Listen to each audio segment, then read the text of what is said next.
Kejaksaan menerbitkan surat perintah penyidikan atau sprindik Jaksa Agung Muda Tindak Pidana Khusus Jampitsus untuk melakukan penyidikan terhadap mantan Kepala Subbagian Pemantauan dan Evaluasi 2 Biro Perencanaan Jaksa Agung Muda Pembinaan Jambin yang bernama Pinangki Sirna Malasari.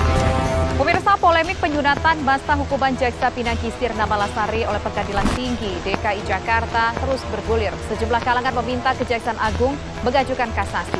Namun Gedung Bundar masih menunggu salinan putusan sebelum mengambil langkah hukum selanjutnya.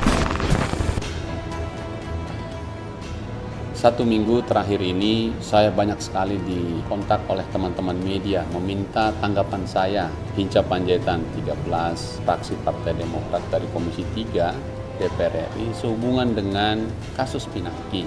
Saya harus mengatakan menyayangkan pernyataan Bapak Jampitsus yang mempertanyakan kinerja pers.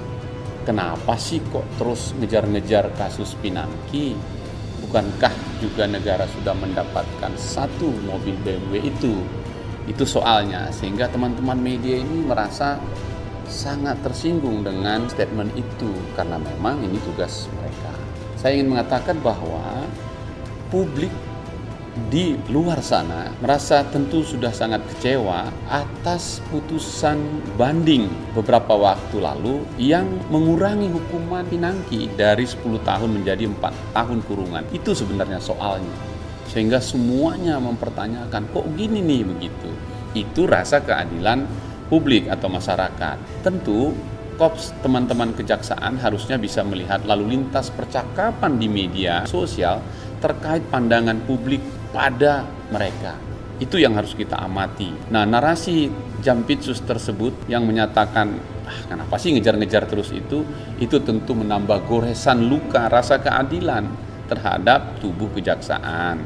Karena seorang Pinangki yang juga adalah penegak hukum, jaksa juga, terlibat dalam sebuah kasus yang luar biasa menyita perhatian publik. Sampai Presiden, Menko Polhukam pun turun tangan.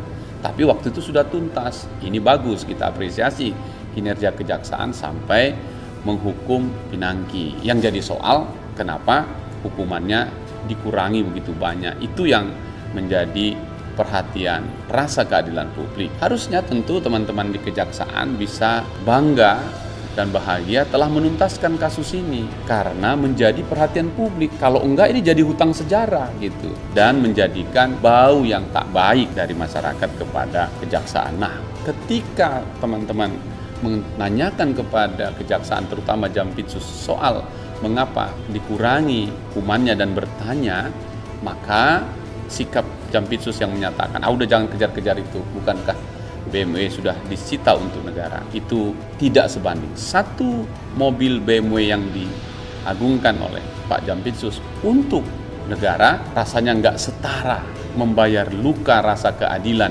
yang dialami publik tentang isu Pinangki ini. Tentu saya ingin mengajak seluruh institusi publik, janganlah mempertanyakan pers, janganlah mempertanyakan kinerja pers yang terus mengejar kasus Pinangki ini. Sebab menurut Undang-Undang Nomor 40 Tahun 99 tentang pers, adalah tugas dan kewajiban pers untuk mencari informasi, mengolah informasi itu, menebalkannya, dan kemudian menyampaikannya ke publik agar diketahui publik. Tujuannya apa? Untuk mencegah jangan terjadi lagi perlakuan yang serupa di kemudian hari. Itu yang disebut the early warning system, peringatan dini.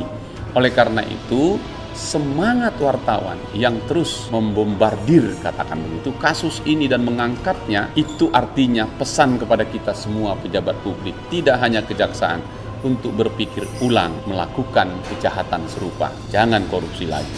Karena mata publik tidak pernah tidur, jemari tangan-tangan pekerja media tidak pernah mati untuk mengamati gerak-gerik koruptor di negeri ini. Saya kira ini pelajaran untuk kita semua, teman-teman pers, teruslah bekerja, jalankan tugasmu sebagai penyebar informasi yang baik dan berkualitas. Sebaliknya rekan-rekan kejaksaan, mari kita perbaiki ke depan supaya semuanya menjadi baik untuk memenuhi rasa keadilan bagi masyarakat. Saya Hinca Panjaitan.